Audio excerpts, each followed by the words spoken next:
One, two, three. Hi scientists!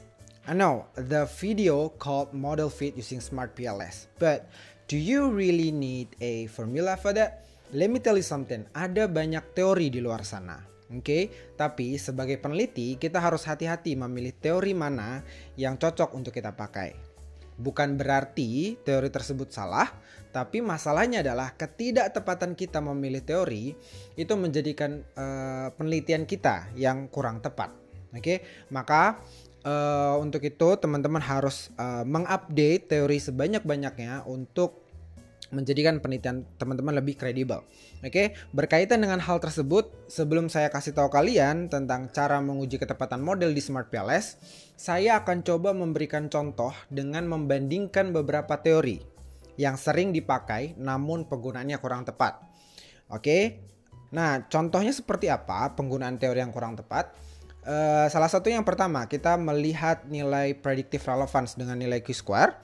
Itu banyak dari teman-teman mahasiswa masih menggunakan formula secara manual.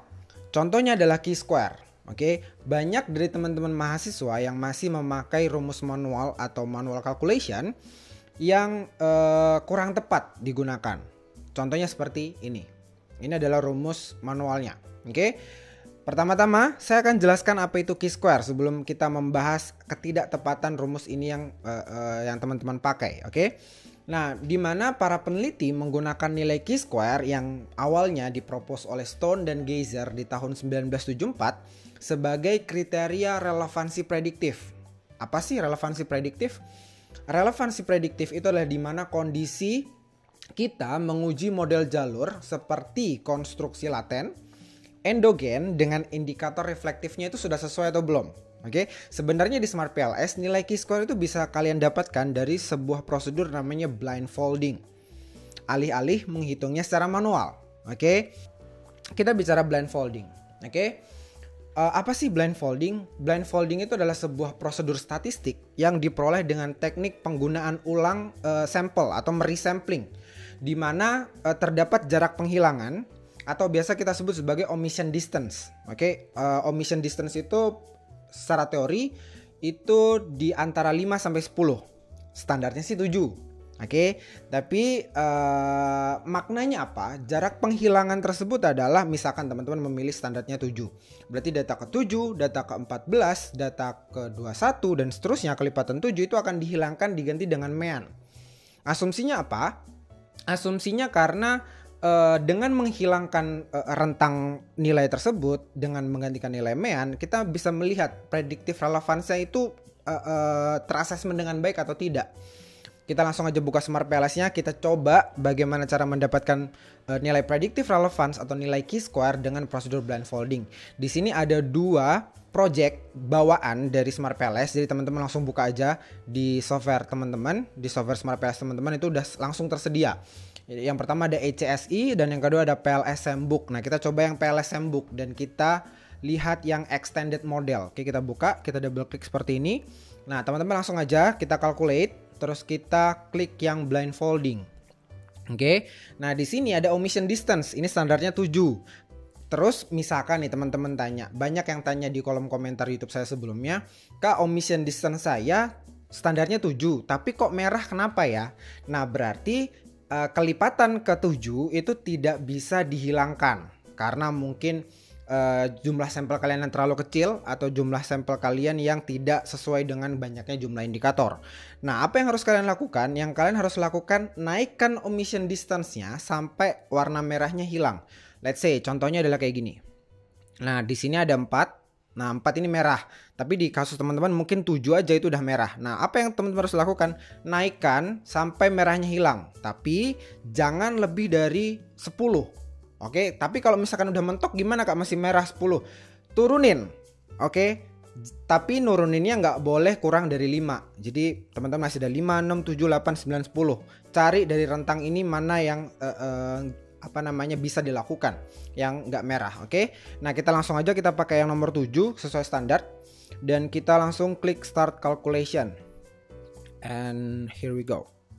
Ya, di sini nilai Q-square itu harus berapa? Nilai Q-square secara teori harus di atas 0. Ketika dia di bawah 0 berarti dia tidak memiliki prediktif yang relevan. Nah, karena di sini sudah di atas 0, keempat nilai chi-square ini berarti sudah dikatakan memiliki prediktif yang relevan. Dan nilai chi-square itu hanya ada pada variabel endogen. Oke, jadi variabel eksogen atau variabel independen itu tidak memiliki nilai chi-square. Oke, kalau teman-teman udah paham tentang chi-square, kita lanjut ke model fit. Oke, dimana model fit ini untuk menguji kelayakan model. Nah, sama kasusnya dengan prosedur predictive relevance tadi, pengujian predictive relevance, banyak mahasiswa yang masih pakai rumus formula. Lagi-lagi rumus formula. Oke, tapi rumus formula ini dipropos diawali dari Tenenhaus 2004 sebagai berikut.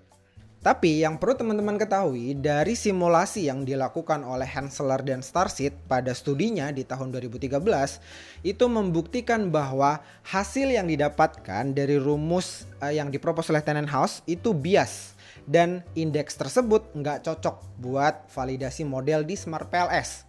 Oke, nah maka dari itu di Smart PLS itu disediakan namanya SRMR atau Standardized Root Mean Square Residual dan NFI atau Norm Fit Index. Jadi dua ini itu teman-teman nggak perlu hitung manual lagi. Kayak yang tadi GOF sama dengan akar kuadrat AVE dikali R square. Nah itu kan teman-teman harus menghitung manual. Lagi-lagi di sini teman-teman udah disediakan nilainya, nggak perlu hitung, asesmen aja langsung. Nilai ini model memiliki model fit atau enggak, seperti itu ya. Nah, formula yang tadi saya sudah sampaikan di awal itu saya sempat tracking di mana teori tersebut itu biasanya dipakai untuk CBSEM atau covariant based SEM, yang mana CBSEM itu diaplikasikannya pakai Amos dan Lisrel. Sementara kalau teman-teman pakai Smart PLS itu masuknya ke PLSM.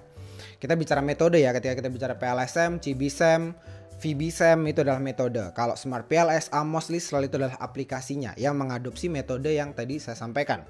Nah, tapi karena kurangnya literasi yang sampai saat ini belum diketahui sama teman-teman mahasiswa, mereka masih menggunakan rumus-rumus yang tadi saya sudah sampaikan itu diadopsi, dipakailah untuk Smart PLS. Nah ini kurang cocok.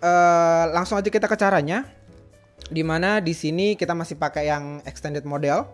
Oke, nah di sini teman-teman langsung klik calculate, terus teman-teman klik yang PLS algorithm. Oke, biarkan settingannya. Terus teman-teman klik yang start calculation. Here we go.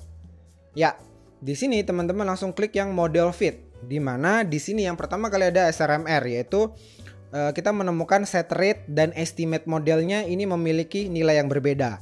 Nah, terus kita pakai yang mana kak? Nah, kita pakai yang estimate model berdasarkan teori dari Hensler juga. Oke, jadi jangan pakai yang set rate, pakai yang estimate. Di mana estimate di sini ini mendapatkan 0,055 dan seharusnya berapa sesuai dengan teori itu harus di bawah 0,100. So ini sudah dapat disimpulkan bahwa model yang teman-teman miliki itu sudah memiliki good fit.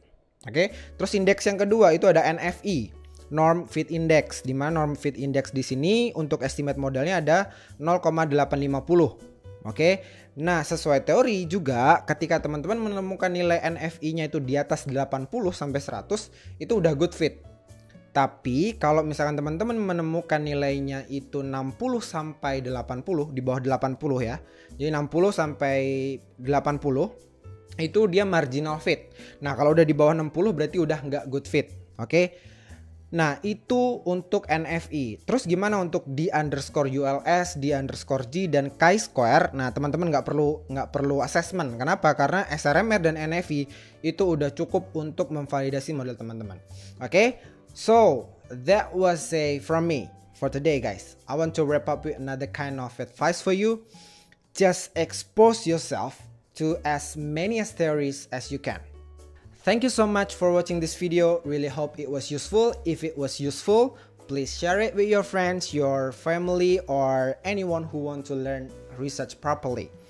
Don't forget to subscribe this channel and like all my videos. Thank you so much, and I will see you very soon in my next video. Bye bye.